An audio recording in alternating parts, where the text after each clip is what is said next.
장이 끝나도 투자는 끝나지 않는다. 안녕하세요. 어예진의 방과 후 목돈연구소 어예진입니다.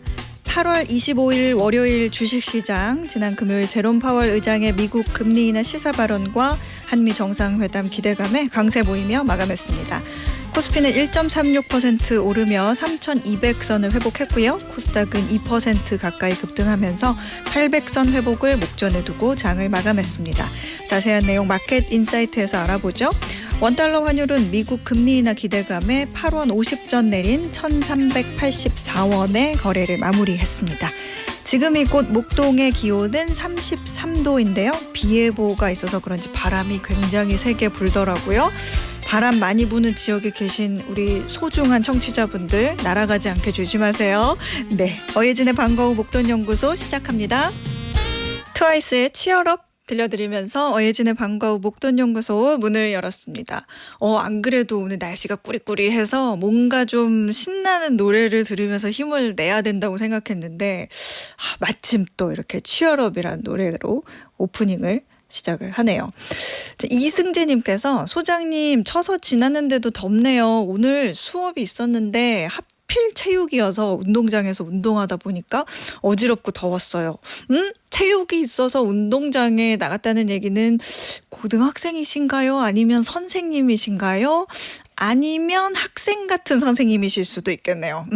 오늘 수업 받느라 혹은 하시느라 고생 많으셨어요. 계속 어지럽지 않게 관리 잘 하시고요. 오형근님께서는 오전에 천둥번개 소나기 쏟아지더니 지금은 해가 쨍쨍합니다. 변덕스런 날씨가 요즘 내 맘 같아요. 진정시키려고 출첵합니다. 오형근님 진정해 맞아요. 왔다 갔다 하는 마음 이해합니다. 네, 자 저희 라디오와 함께 차분하게 한번 하루 마무리해 보시죠. 월요일부터 금요일까지 오후 4시에 문 여는 SBS 라디오 어예진의 방과 후 목돈연구소고요. 무료로 SBS 라디오 들을 수 있는 어플 고릴라 그리고 유튜브 채널 시교라로 함께 하실 수 있습니다. 저와 소통 원하시는 분들은 아시죠? 단문 50원, 장문 100원의 유료 문자 샵 1035와 무료 어플 고릴라로 보내주세요. 소개도 해드리고 추첨해서 커피 쿠폰 보내드릴게요. 오늘 1교시는 시장 읽는 눈을 키우는 마켓 인사이트, 그리고 2교시는 경제생활 속 법률 이슈 풀어보는 법대로 합시다로 채워집니다.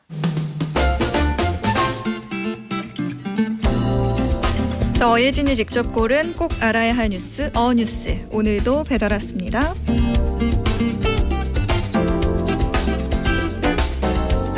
최근에 혹시 손편지 받아보신 적 있으세요? 집집마다 우체통은 있지만 대부분 돈 내라는 청구서나 광고 전단지뿐이고 서로 안부를 묻는 편지를 주고받는 일은 거의 없죠. 다른 나라도 마찬가지입니다. 덴마크 정부가 올해 연말을 끝으로 편지 배달을 중단한다고 발표했습니다. 덴마크도 2000년 이후 편지 양이 90% 넘게 줄었다고 해요. 대신 덴마크는 이메일하고 비슷한 국가 디지털 우편 시스템이라는 게 있어서 세금 고지서나 금융권 거래 명세서 등 꼭 필요한 문서는 이 플랫폼으로 모두 주고받을 수 있고요. 작년부터 국영 우체국 외에 민간 사업자들도 편지 배달을 할 수 있게 시장을 개방하면서 내년부터 편지는 민간 사업자들만 배달을 한다고 합니다. 정부 국영 우체국은 앞으로 소포만 배달하는 택배 사업만 하기로 했고, 그래서 직원도 3분의 1 정도를 줄인다고 하네요. 다만 민간 사업자들이 배달하게 되면 배달 원가를 모두 우표 가격에 반영할 테니 편지 한 통 배달하는데 더 비싼 요금을 내야 할 텐데요. 지금도 덴마크는 편지 한 통 배달하는데 6,000원짜리 우표를 붙여야 한다고 하니 점점 더 편지 쓰는 사람이 줄어들지도 모르겠습니다. 다른 나라도 편지 배달에서 점점 손을 떼는 추세입니다. 호주도 이제는 매일 편지 배달을 하지 않고 요일을 정해놓고 하고요. 독일도 비행기로 국내용 편지를 실어 나르는 걸 중단했습니다. 돈도 안 되는 편지를 하루 만에 비행기로 배달하는 건 이제 사치스러운 일이 됐다는 거죠. 원래 인류 문명은 조금씩 발전하면서 가격도 낮아지고 더 빨라지고 더 편리해지는 게 일반적이죠. 그런데 편지만큼은 앞으로 더 느려지고 비싸지게 될 것 같습니다. 나중에 우리가 손주들에게 우리 때는 몇백 원만 주면 이틀 만에 편지가 도착했어 라고 하면 선주들이 어떻게 그렇게 편지가 빨리 가냐며 깜짝 놀라는 날이 올지도 모르겠네요. 편지가 주던 설렘과 따뜻한 감성이 사라지는 요즘. 가까운 분들에게 편지 한번 보내보는 건 어떨까요? 이상 뉴스였습니다.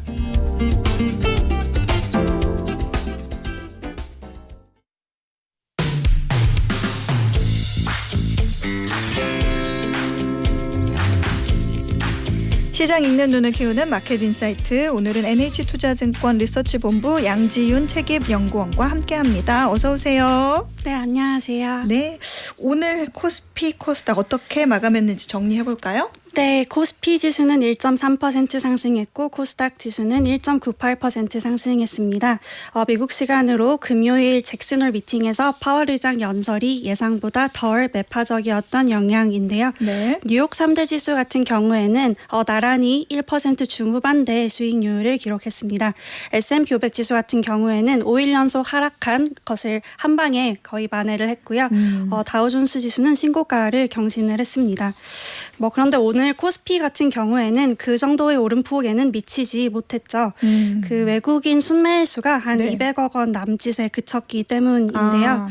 일단은 금융시장에 안도랠리가 펼쳐졌지만 좀 급격한 수급 변화를 소화한 이후에는 좀 해석에 있어서 신중한 스탠스를 투자자들이 취해서라고 좀 보여집니다. 파월 의장이 어떤 쪽에 가까운 발언을 할까 좀 마지막까지 시장 전망이 엇갈릴 만큼 이제 시장이 잔뜩 긴장을 하고 있긴 했었죠. 그런데 이제 일단은 금융시장의 안도랠리가 펼쳐졌다 이렇게 말씀하셨는데 일단은이라는 거는 어떤 의미예요? 네. 일단은이라고 얘기한 이유가 흔히 주식시장도 장이 열린 직후의 수급 변동성을 저희가 조심하라고 얘기를 합니다. 밤사이에 발생한 호재나 악재를 일시에 소화하는 과정에서 거래량이 좀 폭발하면서 오버슈팅이나 언더슈팅이 나올 수 있기 때문인데요. 이번에 잭슨홀 미팅도 좀 유사했다고 보여집니다. 뉴욕 증시가 신고가 경신 행진을 이어가면서 비싸져 있던 상황에서 최근에 샘 올트만이 AI 버블론까지 이렇게 좀 얘기하지 않았습니까? 그래서 이제 투자자들의 관망 심리가 극에 달해 있는 상태였습니다. 게다가 이번 잭슨홀 미팅은 내년 5월에 임기 만료를 앞둔 파월 의장의 마지막 잭슨홀입니다. 그렇기 때문에 파월 의장이 좀 기존의 매파적인 스탠스에서 물러날 이유가 좀 없다라고 전망하는 사람들이 많았고요. 어느 정도냐면 일부 기관에서는 연내 기준금리를 동결할 가능성도 배제하지 못한다라고 할 정도였습니다. 말씀하신 내용은 그러니까 금리 인하라는 기대감 이런 좋은 뉴스도 있고 AI 버블론이라는 다소 좀 거슬리는 재료도 있으니 이게 동시에 소화되는 과정에서 혼란이 좀 있을 수 있다는 얘기인 것 같은데 금요일 연설 내용이 사실은 뭔가 좀 깔끔하고 명확한 금리 인하를 그런 시사한다기보다는 좀 경제 전망에 대해서 약간의 여지를 남겨둔 메시지이기도 했죠. 실제 투자자들이 주식시장 하락에 베팅한 사람이 적지 않았나 봐요? 이제 그렇다고 볼 수 있어요. 그런 투자자들이 많았다고 해석을 할 수 있는데 그걸 어디서 확인할 수 있냐 하면 지수나 개별 종목 선물 옵션 시장을 저희가 좀 보면 됩니다. 이 금융시장에서 옵션이라고 하면 주식을 사거나 팔 수 있는 권리를 의미합니다. 콜옵션은 살 권리, 풋옵션은 팔 권리인데요. 파월 발언 직전까지 풋옵션 거래량이 좀 급증해 있던 상황이었습니다. 주식시장 하락 가능성에 베팅을 하려다 보니까 더 빠지기 전에 특정 가격에서 팔 권리를 매수해준 것이죠. 그러니까 주가가 $10로 떨어져도 나는 $15에 팔 수 있는 일종의 보험 티켓을 엄청 샀다는 거군요. 네, 그렇게 사둔 걸 확인할 수가 있었고요. 그런데 이제 파월 의장이 금리 인하를 시사했습니다. 그러다 주가 지수가 아주 빠르게 반응을 했고 그럼 이제 이미 그거 아래로 떨어진 풋옵션은 의미가 없기 때문에 그거를 청산하는 우리가 숏 커버링이라고 부릅니다. 숏 커버링이 발생하면서 선물 시장으로 좀 급격한 수급 유입이 나타났습니다. 그러니까 그 보험 티켓을 다시 이제 시장에서 청산하는 과정 자체가 오히려 선물 시장에서는 어떤 대량 매수 주문으로 이어져서 오히려 주가 상승을 키웠다는 거군요. 맞습니다. 이게 또 지수도 그런데 종목 중에 대표적으로 저희가 테슬라가 6%대 상승을 했는데요. 테슬라 같은 경우에는 국장 투자자들도 되게 좋아하잖아요. 2X, 3X도 되게 활발하게 거래가 되는데요. 그런 게 다 이제 선물을 이용한 포지션들이거든요. 그래서 테슬라가 급등한 것만 봐도 약간 그러한 상황이었음을 주식시장에서 알 수 있습니다. 그렇군요. 결국 이 시장이 수급적인 요인이 좀 해소되고 되고 나서는 시장이 좀 톤 다운 됐다는 건데 이거는 어떻게 이해를 하면 될까요? 일단 기준금리 인하를 시사한 부분은 바로 시장에 반영되었습니다. 네. 저희가 페드워치를 보잖아요. 거기 반영된 9월 기준금리 인하 확률이 파월 의장 발언 전에는 75% 선이었는데 잭슨 홀 연설 직후에 90%대로 급등했다가 현재는 84%에서 9% 사이를 오가고 있습니다. 근데 이게 생각을 해보면 2주 전만 해도 100%를 찍고 심지어 50bp 인하하는 빅스텝 인하 가능성까지 좀 열어졌었지 않습니까? 맞아요. 그러한 모습은 결국에 나오지 않았어요. 그걸 어떻게 해석하면 되냐면 네. 결국에는 잭슨 홀 미팅 직전, 직후를 제외하고는 투자자들이 생각한 연준의 정책 경로에 대한 방향성에는 큰 변화가 없었다. 그렇게 해석할 수 있을 것 같습니다. 뭐 75%나 85%나 맞아요. 9월 기준금리 인하를 전망하는 시각이 어쨌든 우세했다는 거니까. 근데 그 파월이 금요일 연설에서 정책 스탠스 조정이 필요할 수 있다 이런 표현을 하기도 했거든요. 근데 그 기본에 깔린 어떤 판단 기준의 변화가 있다는 거예요? 아니면 어떻게 생각하면 돼요? 네, 그럼 한번 기존의 파월 그리고 연준의 입장을 좀 짚고 넘어가자면 네. 파월이 인플레이션 파이터, 연준의 독립성 수호자, 지금 임기 만료를 앞두고 좀 그런 식으로 프레이밍이 되고 있는데 네. 사실 파월은 일관된 스탠스를 계속 취해왔습니다. 뭐냐면 경제 지표가 발표되는 것을 보고 대응을 하겠다는 wait and see 전략인데요. 트럼프 대통령 압박에도 불구하고 금리 인하를 단행하지 않은 것은 트럼프랑 싸우려고 그런 게 아니고 관세가 물가에 미칠 심각성을 아직 알 수가 없기 때문에 시차를 두고 대응하자라는 입장이었던 것입니다. 그러니까 이제 정치적 외압과는 상관없이 금리 인하가 정말 필요하다면 할 거고 필요하지 않다면 안 할 거다. 그러니까 파월이 그런 말을 하기는 했죠. 우리는 어떤 상황에도 그 접근법을 결코 벗어나지 않을 거다. 맞아요. 이런 표현을 하긴 했는데 그러니까 그냥 때 되면 내가 알아서 할게. 이런 메시지를 결국에 전하긴 했군요. 네, 정확합니다. 그런 측면에서 이번에 파월 의장이 기준금리 인하를 시사한 것은 단순히 변심을 했기 때문이 아니고 경제 지표에 변화가 있다고 판단했기 때문입니다. 트럼프의 나는 흔들린 게 아니라 네. 내 판단이 그렇게 경제 지표를 보니 변화했더라. 네, 파월은 일관됐는데요. 그래서 어떻게 지표가 변했냐 이게 좀 중요해서 좀 풀어서 설명을 드려보겠습니다. 네. 연준이 정책금리를 결정하는 데 있어서 고려하는 두 가지 요소는 물가와 경기입니다. 이제 경기를 진단하는 데에는 수많은 금융시장 지표들이 있겠지만 네. 가장 정확하고 빠르게 집계되는 것은 고용입니다. 고용. 우리는 매주 목요일 집계되는 주간 실업수당 청구 건수로 미국 고용시장을 진단할 수가 있죠. 그리고 또 이제 중립금리라는 개념을 들어보셨을 거예요. 중립금리란 경제가 인플레이션이나 디플레이션 없이 잠재 성장률을 실현할 수 있는 이론적인 금리 수준입니다. 아하. 네, 연준의 목표는 정책금리를 중립금리 수준에서 유지하는 것이겠죠. 네. 근데 이게 말이 쉽지 사실 중립금리라는 것이 맞아요. 이론적인 개념이기 때문에 네. 정확히 추정하기도 어렵고 그래서 지금 우리가 거기를 향하고 있는지 알기가 사실 좀 어려운 면들이 있습니다. 그래서 올해 들어서 연준은 트럼프 2기 정부가 이제 관세를 부과를 했잖아요. 네. 그래서 그로 인한 물가 상승 그리고 이제 고용시장은 완만하게 둔화되고 되고 있습니다. 지금도. 네. 그래서 고용시장 둔화 사이에서 균형점을 찾는 데 좀 집중을 해왔습니다. 그리고 파월은 그동안은 관세로 인한 물가에 이제 고용시장 둔화보다 좀 더 포커스를 두었는데 네네. 이제는 바뀌어서 고용시장에 더 포커스를 두어야 할 시점이라고 판단을 한 것이에요. 네. 좀 더 이제 구체적으로 그 발언들을 짚어보자면 네. 노동시장이 수요도 줄어들고 공급도 줄어들므로써 좀 더 아랫부분에서 균형점이 발생하는 둔화하는 그런 기이한 현상, 이상한 현상이라고 표현을 실제로 했어요. 그런 게 발생을 하고 있고 그 실업률이 낮아서 안정적으로 보이기는 하지만 사실 일자리 수요도 낮은데 그러니까 사실은 이민자들이 많이 쫓겨나고 맞아요. 하다 보니까 공급도 없어서 그 기반이 조금 불안정한 어떤 이상한 균형이 나오는 거다. 게다가 이제 관세 때문에 기업들은 비용 부담도 늘어나고 네. 자동화가 되면서 이제 인력에 대한 수요도 줄어들면서 이제 이퀄리브럼 자체가 좀 아래에서 형성이 되고 있다. 네. 이것이 시사하는 것은 고용시장의 하방 위험이 높아졌다는 것이다. 이렇게 표현을 했어요. 진짜 안정이 아니다. 네, 그래서 고용시장 하방 위험이 높아지면 실업률이 상승하겠죠. 결국엔. 네. 그리고 이는 이제 가장 대표적인 경기 둔화의 신호입니다. 그래서 파월 의장은 이를 정확히 정확하게 뭐라 표현하냐면 위험의 균형이 바뀌고 있다. shifting balance of risks 이렇게 표현을 했습니다. 발음도 너무 좋으신데요. 맞아요. 이 위험의 균형이 바뀌고 있다. 이런 표현이라는 게 그동안에는 인플레에 집중을 좀 했는데 관세는 사실 한번 정해놓은 비율이니까 이거는 물건값에 반영이 되더라도 한번 점프 딱 하고 나서 다시 또 같은 비율로 계속 오르는 건 아니니까 이 관세로 인한 인플레는 좀 드러났다고 하더라도 이건 오래가지 않을 것 같은데 고용을 보니 이건 이상한 균형을 보이고 있네 하니까 이 포커스를 고용으로 바꾸겠다 이런 말이군요. 근데 그런 거라면 왜 시장이 톤다운 된 건지 이해가 좀 가는 것 같아요. 네, 그렇죠.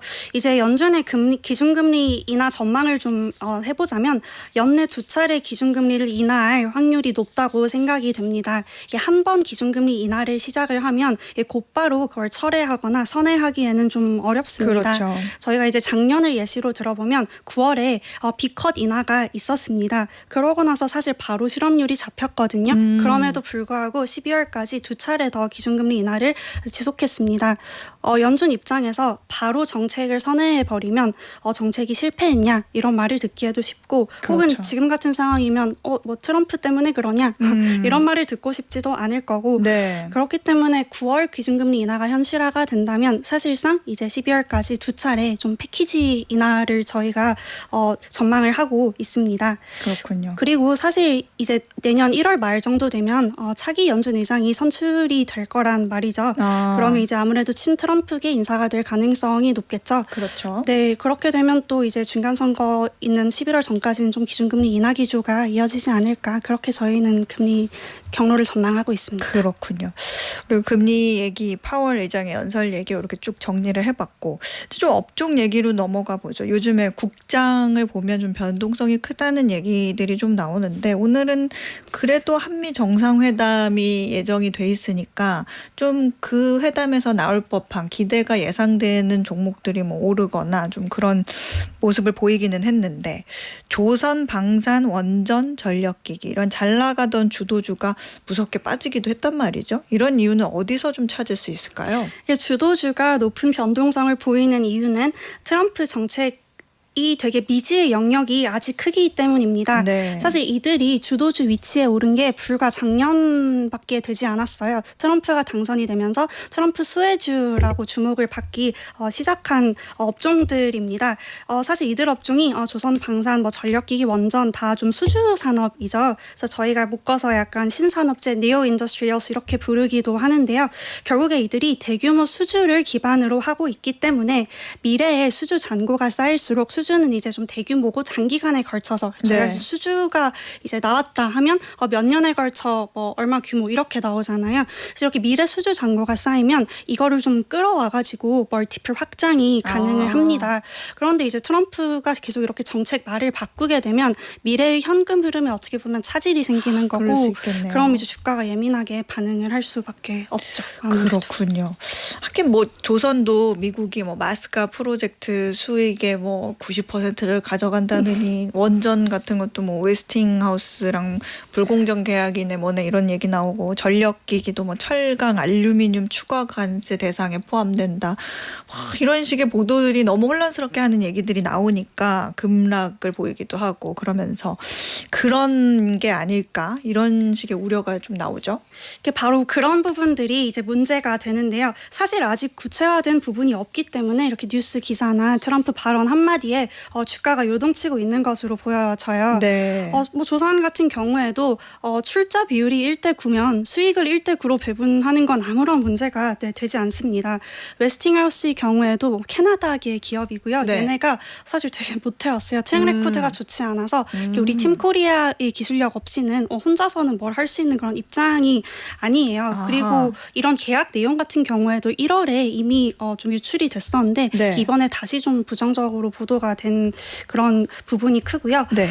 이제 좀 전력기기가 제일 좀 그런데 네. 전력기기 업종에서 저희 메인 수출 품목은 초고압 변압기입니다. 네. 이거를 누구에게 수출하냐 하면 그 제일 돈 잘 버는 빅테크 기업들에 수출을 해요. 네. 아직까지 그리고 공급보다 수요가 훨씬 부족한 AI 인프라가 아직도 되게 부족한 상황이잖아요. 네. 그렇기 때문에 이게 저희가 일반 소비자가 아닌 빅테크 시가총액 1조 원 넘는 그런 기업들이 고객이라서 네. 사실상 저희가 갑입니다. 저희가 가격 전가를 상당 부분 할 수 있을 것으로 전망이 돼요.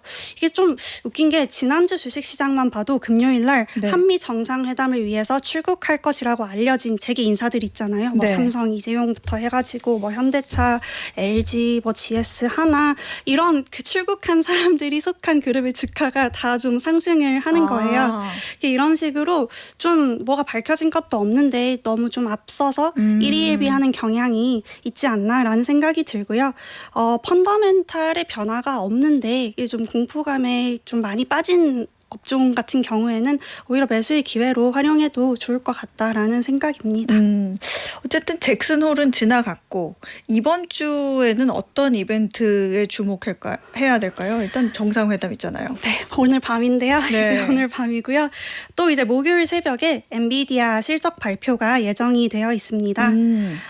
일단 정상회담부터 좀 짚고 넘어가면 네. 앞서 정상회담을 진행한 국가들과의 전례를 살펴보면 트럼프 대통령이 잘 웃으면서 보내요. 그러고 나서 맞아요. 구체적인 건 그 이후에 좀 논하잖아요. 제일 사이 안 좋은 러시아 푸틴이랑도 그렇게 웃으면서 했는데 네. 굳이 저희랑 이렇게 전면적으로 나서서 싸울 것 같지는 않아요. 그리고 이제 다음으로 엔비디아 실적 얘기를 좀 해보자면 네. 이미 시장의 눈높이가 너무 높아져 있기 때문에 사실 뭐 확실한 어닝 서프라이즈가 나온다 이건 사실상 불가능하다고 그래요. 보여지거든요. 그런데 이제 앞서서 실적을 발표한 뭐 MS나 구글 이런 데들이 엔비디아의 고객사잖아요. 네. 그런 기업들이 실적이 잘 나왔다라고 하면 이제 엔비디아 실적도 나쁠 가능성은 또 낮다는 의미죠. 그럼 엔비디아가 이제 꼭 어닝 서프라이즈가 되지는 않더라도 그냥 최근에 AI 버블론이 불거진 만큼 AI 수요가 견조하다는 정도만 뒷받침을 해주더라도 주가 조정은 아주 단기에 거치고 이렇게 좀 관련 업종이 잘 가지 않을까. 그리고 이 두 개의 공통 분모는 결국에는 아까 얘기한 원전하고 전력기기입니다. AI 수요에도 꼭 필요한 분야이고 트럼프 수혜주 한미 정상회담이 잘 되었을 때도 수혜를 보는 업종이라서 이렇게 두 개의 업종을 되게 좋게 보고 있다라고 말씀을 드리고 싶습니다. 그렇군요. 지금까지 NH투자증권 리서치본부 양지윤 책임연구원이었습니다. 고맙습니다. 감사합니다. 네, 저희는 2부로 돌아올게요. 매주 월요일부터 금요일 오후 4시부터 5시까지 경제에 관한 모든 것을 충전하는 시간 SBS 라디오 어예진의 방과후 목돈연구소와 함께하고 계십니다. 그 오프닝에서 체육 수업 시간에 더웠다고 문자 보내주신 분 있잖아요. 선생님이 아니라 중학생이었대요. 이승재님께서 저 중학생입니다. 이렇게 답변 다시 주셨거든요. 이야, 대한민국의 미래가 너무 밝습니다. 중학교 시절부터 경제 프로그램을 들으면 얼마나 더 똑똑해지려고 그러는 거예요. 너무 기특하고 너무 훌륭하고 너무 고맙습니다. 커피 쿠폰 이분께 보내드리고 싶은데 아마 커피 대신에 다른 걸로 마실 수 있지 않을까 싶어요. 이승재 학생께 커피 쿠폰 보내드릴게요. 앞으로도 쉽게 잘 설명해 줄 테니까 시간 될 때마다 즐겁게 들어주시고 아까 어지러웠다고 그러는데 그거 어지럽지 않게 체력 관리 그다음에 몸 건강 잘 하고요. 훌륭하게 성장해 주세요. 강훈님께서는 역류성 식도염 고생하다가 약 다시 처방받고 공원에 앉아 듣고 있습니다. 다 나았으면 좋겠습니다. 그러게요. 저도 역류성 식도염 가끔 이렇게 올라오는데 먹고 나서 좀 소화되는 시간도 있어야 되고요. 그다음에 이게 은근히 스트레스 받으면 안 된대요. 강훈님 스트레스 안 받으시게 제가 종종 이렇게 뭐 개인기도 하고 좀 웃겨드리고 그럴 테니까 어예진의 방과후 목돈연구소 많이 사랑해 주세요. 네. 자, 오늘의 퀴즈 풀고요. 2교시로 한번 넘어가 보겠습니다. 미국 정부가 자국의 반도체 산업을 부흥시키기 위해서 이 회사에 직접 투자하기에 나섰습니다. 약 89억 달러를 들여서 10% 지분을 확보하게 된 건데요. 미국 내 반도체 생산을 강화하고 기술 주권을 지키겠다는 명목으로 추진됐지만 한편으로는 시장 원칙을 훼손하고 정부가 기업 경영에 개입할 수 있다는 우려도 나오고 있습니다. 자, 여기서 퀴즈 나갑니다. 최근 미국 정부가 지분을 매입한 미국의 반도체 기업 이름은 무엇일까요? 미국의 반도체 기업 이름입니다. 자, 보기 드릴게요. 1번 TSMC, 2번 인텔, 3번 삼성전자. 자, 정답 아시는 분들은 단문 50원, 장문 100원의 유료 문자 샵 1035나 무료 어플 고릴라로 보내주세요. 당첨되신 분들 중에 추첨해서 편의점 상품권 보내드리겠습니다.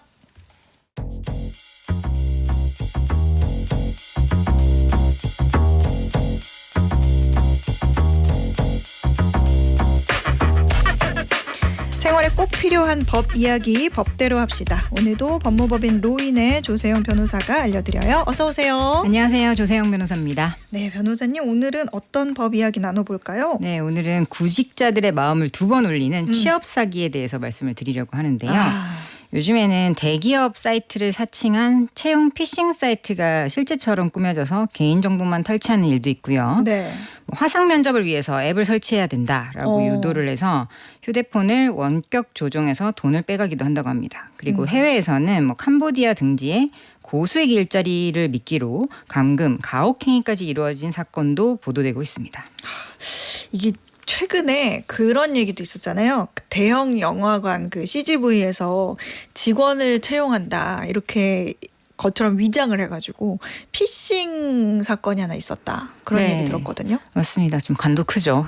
유명한 그러니까. 회사를. 네. CGV 정규직 신입사원 모집 중입니다라는 문구로 지원을 받고 지원자의 이름, 연락처, 나이를 요구하는 피싱 사이트가 개설이 됐었는데요.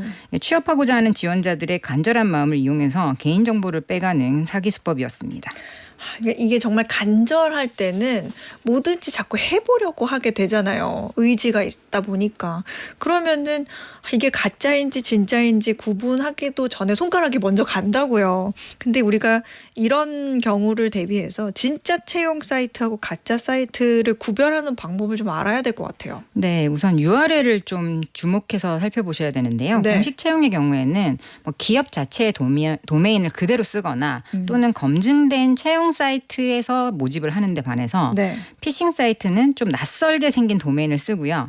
생성일이 최근입니다. 제가 이 생성일을 어떻게 찾아보는지에 대해서 찾아봤는데 네네. 포털에 도메인 생성일 조회라고만 검색하셔도 그 도메인 URL만 넣어도 그냥 언제 생성됐고 누가 생성했고 그런 게 자세한 정보가 뜨더라고요. 그리고 두 번째로는 페이지 타이틀부터 약간 좀 정보가 다르고 네. 사업자가 어디다, 대표자 그런 링크 자체가 굉장히 빈약하게 설정이 돼 있습니다. 그리고 통상 이런 큰 기업에서 채용을 하는 경우에는 정규직 이런 표현을 굉장히 강조하지 않거든요. 당연히 네. 정규직이기 때문에. 그런데 정규직 대규모 채용 이런 걸 과장된 배너로 강조를 하고 네. 먼저 개인정보부터 먼저 써라. 이름, 연락처, 나이라도 먼저 써라. 이런 식으로 유도를 한다면 문제가 될 수 있고요. 실제로 최근에 그 CGV 사칭 사이트도 있었고 네. 삼성전자를 사칭한 사이트도 있었다고 해요. 그래서 삼성전자 거는 삼성이 아니라 삼코땡땡닷컴 이런 식으로 유사 도메인을 쓴 것이 포착됐다고 합니다. 이런 거는 뭔가 문자로 오는 거예요? 아니면은 우리가 그 기업 이름을 검색했을 때 어디에 이렇게 검색 포털에 이렇게 딱 뜨는 거예요? 여러 가지 방법이 있을 수 있겠죠. 요즘은 채용 관련된 카페도 많이 있고 오픈톡이나 이런 것도 많이 있기 때문에 거기에 그런 정보들을 흘리는 것 같습니다. 그런 부분 여러 가지 채널에서 이런 거를 확인할 수가 있으니까 진짜 조심해야겠네요. 근데 만약에 이 부분에서 앱 설치를 요구받았다. 이런 화상 이런 거 때문에 앱을 설치하셔야 됩니다. 이렇게 하면 어떻게 해야 돼요? 일단은 앱 설치를 요구받으면 일단 안 하시는 게 원칙이에요. 최근 금융감독원에 따르면 가차 채용 공고를 낸 후에 이를 보고 들어온 지원자에게 화상 면접을 봐야 된다. 네. 그러려면 앱을 설치해서 이제 화상 면접을 봐야 된다라고 유도를 한 다음에 악성 악성 앱을 설치하도록 하고요.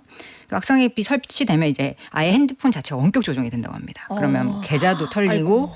그게 해외 송금으로 돈이 넘어가 버리고 뭐 소액 결제 같은 그런 피해를 일으키는 그런 범죄 패턴을 경고했습니다. 그러니까 의심스러울 때도 이미 내가 어느 정도 접속을 했잖아요. 근데 좀 어느 정도 진행하다 보니까 의심스러워.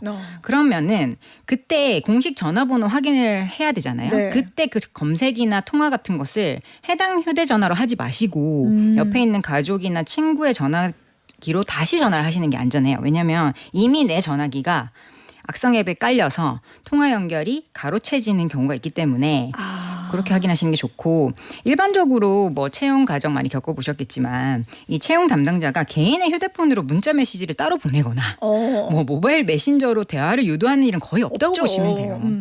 저희 같은 뭐 별로 크지 않은 사무실도 그렇게 진행하는 경우는 없거든요. 만약 이런 비정상적인 절차가 진행되고 의심스럽다면 즉시 통화를 일단 종료하시고 그다음에 경찰 금감원에 신고하시고 단말기를 일단 비행기 모드로 빨리 바꾸래요. 비행기 모드로 네, 그러면 일단 인터넷이 끊기니까.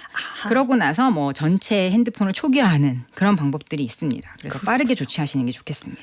갑자기 그 기억이 나요. 제가 예전에 기자하기 전에 그 정부 기관, 굉장히 위쪽에 있는 정부 기관에 인턴으로 합격을 했는데 어느 날 갑자기 경찰이라면서 모르는 번호로 전화가 와서 어예진 씨에 대해서 이제 좀 신원 조회를 했는데 하면서 저한테 이것저것 개인적인 걸 묻더라고요. 네네. 그래서 제가 그걸 왜 대답해야 되죠? 지금 어느 경찰서에 직함이 어떻게 되고 이름 뭐냐 이렇게 물어봤더니 대단합니다.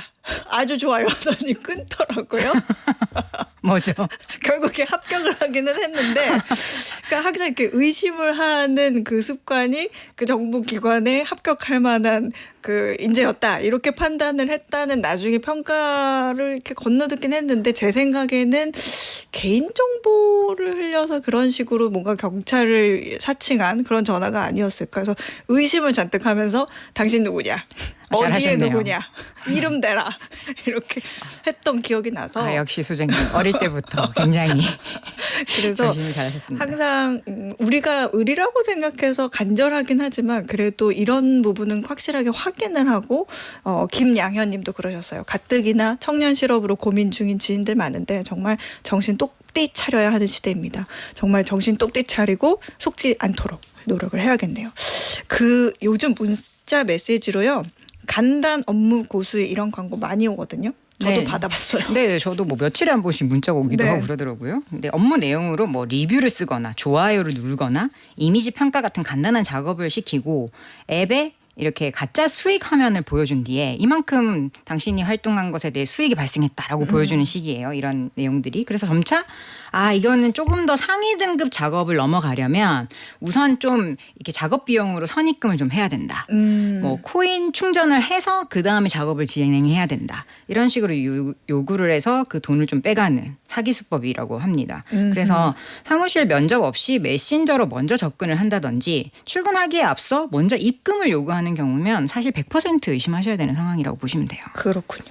이게 또 해외 취업 알선도 은근히 많아요. 근데 이게 그런 경우가 더 위험하다는 얘기 많이 들었어요. 네, 최근에 기사로 접하셨겠지만 캄보디아에서 취업 사기 범죄 사건이 일어났었는데요. 맞아요. 처음에 뭐 고소득이라는 미끼로 일단 지원자를 모집한 후 현지에 입국하도록 만든다고 합니다. 입국해서 만나면 여권과 핸드폰부터 압수하고 감금을 한대요. 그러고 나서는 이제 투입하는 업무가 뭐냐면 보이스피싱, 뭐 불법 도박 콜센터 그런 일에 강제 동원시키는 그런 루트라고 하는데요. 외교부는 사전에 취업 비자를 받고 또 서명 근로 계약까지도 다 작성하는 그런 정상적인 절차를 꼭 확보하라고 권고를 하고 있고요. 미리 다 하고 가라. 네, 그리고 피해가 발생했을 경우에는 현지 영사 콜센터와 현지 경찰에 신고하도록 안내하고 있습니다. 이게 확인되지 않은 해외 고수익 취업 정보는 사실 그 자체로 의심부터 해보실 필요가 있겠어요. 이 영화에서도 딱 이 내용을 본 것 같거든요. 근데 이게 진짜 발생했다고 해서 이런 뉴스 보고 굉장히 놀랐어요. 이게 고액 알바라는 말을 들으면 좀 보이스피싱 범죄 조직에서 이렇게 현금 수거만 하는 그런 경우도 많잖아요. 네, 이게 예전에는 몰랐다라고 하면 뭐 무혐의나 무죄가 나오는 케이스가 많았는데 이제는 그렇지 않습니다. 정말 조심하셔야 되는데요. 네. 대법원의 표현에 의하면 보이스피싱에서 현금만 수거하는 수거책도 다른 공범과 암묵적인 공모가 성립한다. 전체적인 이 범죄 수법을 모르더라도 현금을 수거한다는 사실을 인식하는 미필적 고의만 있으면 사기죄의 공범이 된다라고 판시를 하고 있습니다. 그러니까 어떤 내용이냐면요. 누가 봐도 좀 의심스러운 그런 업무 내용이 있어요. 네. 뭐 이례적인 고수익 보장을 한다는 채용 내용을 보고 들어갔다든지 비대면으로 지시하고 거액의 현금을 나눠서 분할 송금해라. 그리고 타인의 주민번호를 사용해서 정보를 뭐 입력해라라는 정황 자체가 누가 봐도 매우 의심스럽기 때문에 이상하죠. 이거는 범죄의 고의를 뭐 미필적이나마 인정할 수밖에 없다라고 기준을 제시했어요. 그래서 뭐 나는 몰랐고 그냥 알바인 줄 알고 했다라는 변명이 거의 안 통하는데 저희가 이제 진행했던 사건 중에 진짜 모르고 1회 정도 가담한 케이스 중에 무죄를 받은 케이스 있긴 했거든요. 그래요? 그게 어떤 거였냐면 이분이 이제 뭐 군대 마치고 이제 갓 사회생활을 시작하려는 사회초년생이었고 이 채용 공고 자체가 그냥 일반 채용 공고의 사이트에 나온 게 아니라 네. 지자체에 있는 채용 공고라고 하는 게시판 안에 왜 누구나 올릴 수 있는 그런 게시판이 네네. 있었나 봐요. 그걸 보고 이제 지원을 했었고 이미 그전에도 그 게시판에서 알바를 구해서 정상적인 알바를 한 사실이 있었고 그러니까 업무 내용 자체도 부동산 임장에 가까워서 뭐 어디 가서 아파트 입구를 찍어와라 뭐 이런 내용들이라서 좀 별로 의심할 내용이 없었는데 1회에 한해서 뭐 현금을 이렇게 받아다가 넘겨주는 그런 행위를 했었나 봐요. 이런 경우는 이런 모든 정황상에 그 정말 모르고 행할 수밖에 없었다라는 걸 입증을 하면 무죄를 받는 경우도 있는데 네. 굉장히 어렵습니다. 그래서 조심하셔야 되겠습니다. 그렇군요. 이렇게 그 취업 사기로 실제 처벌받은 사례들이 있어요? 네, 이거는 이제 아예 정말 대놓고 사기를 벌인 행위인데요. 네. 전직 자동차 공장 노조 간부가 수년에 걸쳐서 5명의 피해자로부터 취업 알선 명목으로 4억 4,700만 원을 가로챈 사건이 있었습니다. 해당 범죄자는 자기가 노조 간부라는 직책을 내세워서 내가 노조 임원이다. 임원은 회사 고위직이나 인사 담당자와 친분이 깊을 수밖에 없다. 이제 아닌데. 네.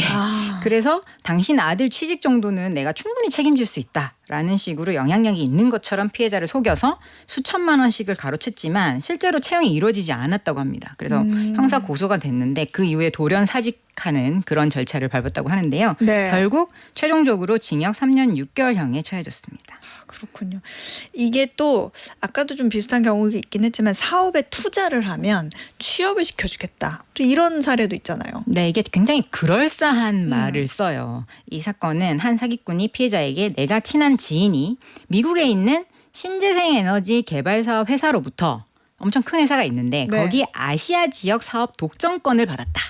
이제 그럴듯하죠. 그리고 회사를 설립해서 지금 경남에 공장을 이미 건설을 시작하고 있는데 여기에 자금을 투자를 하면 주식의 2%를 양도하고 상여금으로 3천만 원을 지급하겠다. 그리고 당신의 아들을 이 공장에 취업을 시켜주겠다라고 속였다고 합니다. 그럴듯한 뭐 틀은 다 갖추기는 했네요. 네, 이게 좀 의심스러울 수 있는 그런 피해자를 안심시키기 위해서요. 그 지인이라는 자까지 공범으로 나타나는 겁니다. 그래서 직접 뭐 투자금을 안전하게 돌려줄 수 있다면서 이 신재생 에너지 사업에 관한 공동사업 협약서까지 그럴듯하게 만들어 작성을 해줬다고 해요.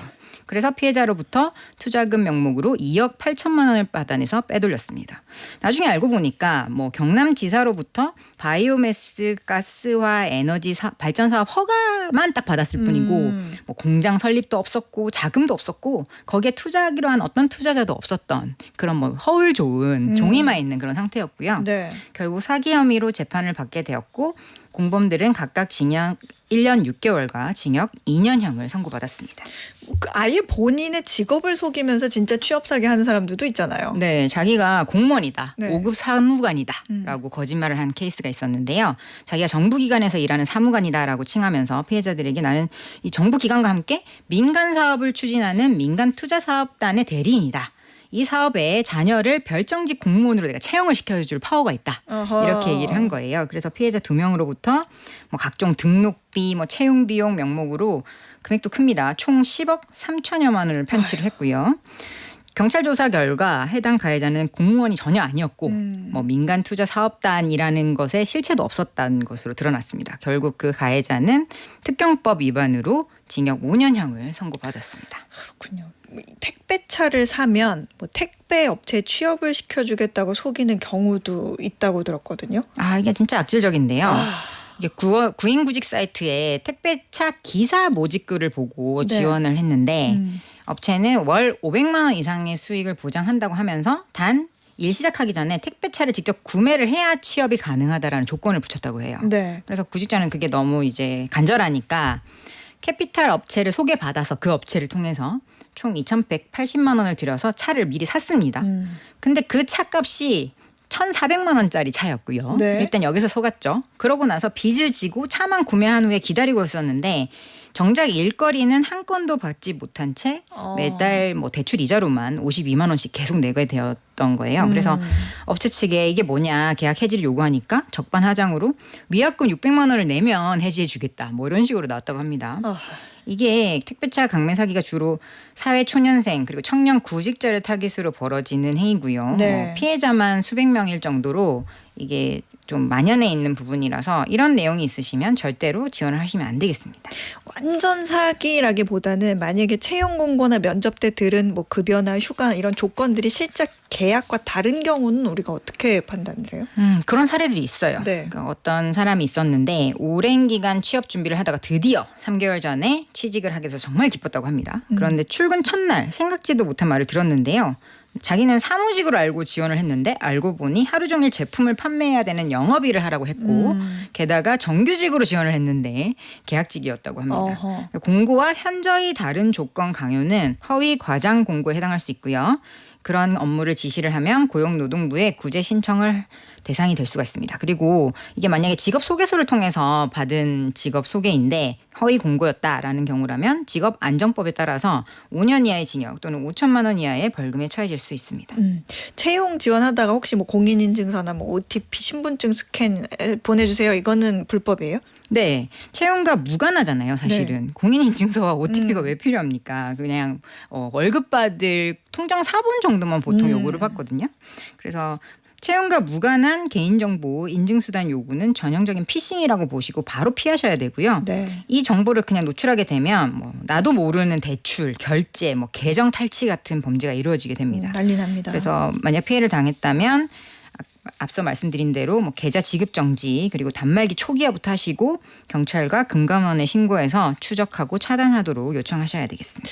요즘 취업하기가 정말 어렵기는 한데 이게 취업 사기인지 아닌지 빨리 가늠하는 체크리스트 혹시 있을까요? 네, 이 사기들의 특징을 말씀드릴게요. 이 중에 단 한 가지라도 걸리면 진행을 안 하시는 게 좋습니다. 네. 면접 전에 메신저만으로 채용 절차가 진행되는 경우 그리고 링크 접속 앱 설치를 강요하는 경우 그리고 선입금이나 수수료를 요구하는 경우 그리고 개인 휴대폰으로만 연락하는 경우 의심스럽죠.